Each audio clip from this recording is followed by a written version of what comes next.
السلام علیکم ورحمۃ اللہ وبرکاتہ۔ بسم اللہ الرحمن الرحیم۔ آج کا سوال یہ ہے کہ خدا کو پھر کس نے پیدا کیا؟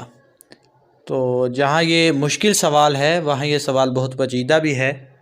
اور پھر میں سمجھتا ہوں کہ اس سوال کے اندر یہ سوال خود ہی اپنے اندر بہت سی جو ہے وہ پیچیدگیاں گھیرے ہوئے ہے۔ اس سوال کا جواب دینے سے پہلے میں آپ کو ذہنی جو ہے وہ عقلی چند دلیلیں آپ کے سامنے رکھتا ہوں، پھر اس سوال کا جو ہے وہ اسلامی جواب دیتا ہوں۔ آپ اندازہ کریں، یہ سوال تو چلو اپنی جگہ ٹھیک ہے، انسانی ذہن ہے، کہیں بھی جا سکتا ہے، اس کے ذہن میں مختلف اقسام کے جو ہے وہ سوال آ سکتے ہیں، مختلف اقسام کے اشکالات و ابہامات کا وہ شکار ہو سکتا ہے۔ انسانی ذہن ہے، کہیں بھی جا سکتا ہے، کسی بھی وقت جا سکتا ہے، اس چیز پر کوئی گلہ نہیں ہے۔ عقلی دلیل اس پر میں یہ دیتا ہوں کہ آپ اندازہ کریں کہ آج انسان کتنی ترقی کر چکا ہے۔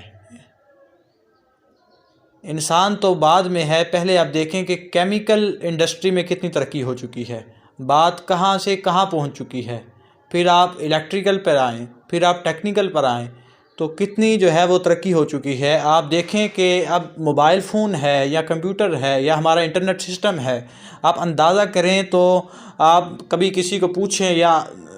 ریسرچ کریں تو آپ کو پتہ چلے کہ یہ جو ساری چیزیں ہیں، یہ جتنی بھی ترقی، جتنی بھی پروگریس ہوئی ہے جدید دور کے اندر، یہ ساری انسان نے کی ہے۔ تو بندہ ایک دفعہ دھنگ رہ جاتا ہے کہ یار یہ سب کچھ انسان نے کیا ہے؟ کیا انسان اتنا طاقتور ہے؟ کیا انسان کے بس کی بات ہے کہ اتنا جو ہے وہ ٹیکنیکل سسٹم وہ ہے وہ اس کے ہاتھوں میں ہو اور یہ ساری ترقی ایک انسان سے جو ہے وہ سرزد ہوئی ہو؟ عقل جو ہے وہ دھنگ رہ جاتی ہے، حیران ہو جاتی ہے، بندہ حیران ہو جاتا ہے جب یہ بندہ سوچتا ہے کہ یہ سب کچھ انسان نے کر دیا ہے، موبائل فون بنا دیا ہے، یہ انٹرنیٹ اتنا جو ترقی سے جدید جو سسٹم ہمارا جس تیزی اور جس سپیڈ کے ساتھ آگے بڑھ رہا ہے، تو یہ ساری انسان کی جو ہے وہ کارکردگیاں ہیں۔ تو اب بندہ دیکھے کہ یار انسان نے اتنا سب کچھ کر لیا ہے، اور اگر بندہ پیچھے جائے تو بندہ دیکھے کہ جب انسان کی جو تخلیق ہوئی ہے، انسان کی اس کے ماں کے پیٹ کے اندر، پھر ایک ناپاک قطرے سے اس کی تخلیق کا عمل شروع ہوا، تو آپ دیکھیں کہ انسان نے اتنا سب کچھ بنایا ہے، تو انسان کو جس نے بنایا ہے وہ اللہ رب العزت ہے۔ یہ تو ایک بات ہوئی، اور پھر آپ دیکھیں کہ اللہ تعالیٰ کی بنائی ہوئی بہت سی ایسی چیزیں ہیں، آسمان ہیں، زمینیں ہیں، 7 آسمان ہیں، 7 زمینیں ہیں، ایک زمین کے اندر اتنی ساری مخلوقات ہیں، ہمیں مخلوقات کا ہی علم نہیں کہ کتنی مخلوقات ہیں اور کون کون سی مخلوقات ہیں، ہمیں نام نہیں آتے مخلوقات کے، اور پھر مخلوقات کی تعداد کتنی ہے ان کی گنتی تو بہت دور کی بات ہے، اور پھر یہ ایک زمین کی بات ہے، اور جو 7 زمینیں ہیں اور ان جو 7 زمینوں میں اللہ تعالیٰ کی مخلوقات ہیں ان کی اقسام کا ہمیں علم نہیں ہے، ان کی تعداد کا ہمیں علم نہیں ہے، اور پھر جو 7 آسمان ہیں، آسمانوں پر جو مخلوقات رہتی ہیں، ہمیں ان مخلوقات کی اقسام کا علم نہیں ہے، ہمیں ان مخلوقات کی تعداد کا علم نہیں ہے کہ کتنی مخلوقات ہیں، کون کون سی اقسام کی مخلوقات ہیں۔ تو اللہ رب العزت کی ہم مخلوقات کا اندازہ نہیں کر سکتے، تو ہم اللہ رب العزت کی شخصیت کو، اللہ رب العزت کی ذات کو کیسے ڈیفائن کر سکتے ہیں؟ وہ تو مکان سے پاک ہے، وہ تو جگہ سے پاک ہے،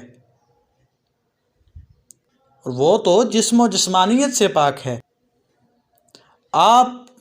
دور نہ جائیں، آپ روز دیکھتے ہیں کہ سورج مشرق سے نکلتا ہے، مغرب میں غروب ہوتا ہے، تو یہ انسان کے بس کی بات نہیں ہے، یہ جو ذات چلا رہی ہے۔ پھر ہم سورج جب چمک رہا ہوتا ہے تو ہم اس کی طرف دیکھ نہیں سکتے، آنکھیں کھول کے 2 منٹ کے لیے بھی اس سورج کو دیکھ نہیں سکتے، 2 منٹ تو بہت دور کی بات ہے، 10 سیکنڈ بھی اس سورج کو دیکھ نہیں سکتے، اور آپ اندازہ کریں کہ یہ جو سورج ہے جس کی طرف ہم 10 سیکنڈ بھی غور سے نہیں دیکھ سکتے، یہ اللہ تعالیٰ کی تخلیق ہے، اور جب اس کی تخلیق کا یہ عالم ہے کہ ہماری آنکھیں چندیا جاتی ہیں کہ 10 سیکنڈ بھی اسے دیکھ نہیں سکتے، تو پھر اللہ رب العزت کی ذات کا ہم اندازہ کیسے کر سکتے ہیں؟ اور یہ تھے چند عقلی دلائل کہ انسان کے تو بس کی بات نہیں اس ذات کو ڈیفائن کرنا، اس ذات کو بیان کرنا اپنے لفظوں کے اندر۔ وہ ذات تو بیان کرنے سے وراء الورا ہے، اس کی تو شانیں بندہ بیان نہیں کر سکتا، اس کی ذات کو کیسے بندہ بیان کرے گا؟ اور پھر اب اسلامی نقطہ نظر سے، شرعی نقطہ نظر سے یہ ہے کہ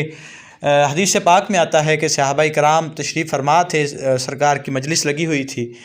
ہمارے آقا حضرت محمد مصطفیٰ صلی اللہ علیہ وسلم صحابہ کے درمیان تشریف فرما تھے، صحابہ سوال کرنے لگے، سوال پہ سوال کرتے جا رہے تھے کہ فلاں کو کس نے پیدا کیا، فلاں کو کس نے پیدا کیا۔ اس طرح بات چلتے چلتے خدا کی ذات پر پہنچ گئی، بات مسئلہ توحید پر آ گئی، عقیدہ توحید پر آ گئی۔ تو پھر صحابہ کے جو سوالات تھے وہ بڑے پیچیدہ ہونے لگے کہ خدا کی ذات پر اور پیدائش کے حوالے سے۔ پھر سرکار نے منع فرمایا کہ صحابہ سے فرمایا کہ اس موضوع پر بحث نہ کرو، اس موضوع پر بحث کرنے سے سرکار نے خود صحابہ کو منع فرما دیا۔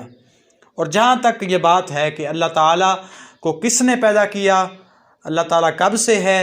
تو قرآن پاک میں واضح ارشاد ہے کہ لم یلد ولم یولد، کہ نہ اس نے کسی کو پیدا کیا ہے اور نہ وہ کسی سے پیدا ہوا ہے، نہ اس نے کسی کو جنا ہے اور نہ وہ خود کسی سے جنا گیا ہے۔ تو یہ اللہ رب العزت کی شان ہے۔ تیری شان کے خداوند لازوال ہے تو، کسی شاعر نے کیا خوب کہا ہے کہ تیری شان کے خداوند لازوال ہے تو، یہ شان تیری کہ ہر شان میں کمال ہے تو۔ اور شاعر کہتا ہے کہ حق تو یہ ہے کہ حق ادا نہ ہوا۔ تو پہلی بات تو یہ ہے کہ ہمیں اس طرح کے سوال سے کو سوچنے سے اپنے جو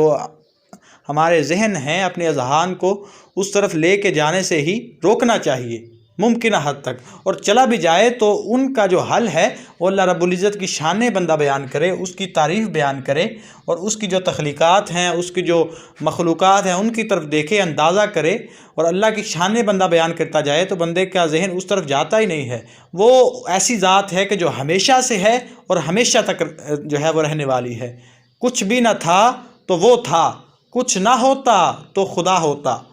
کچھ نہ تھا تو وہ تھا، کچھ نہ ہوتا تو خدا ہوتا، مجھے ڈبویا میرے ہونے نے، نہ ہوتا میں تو کیا ہوتا۔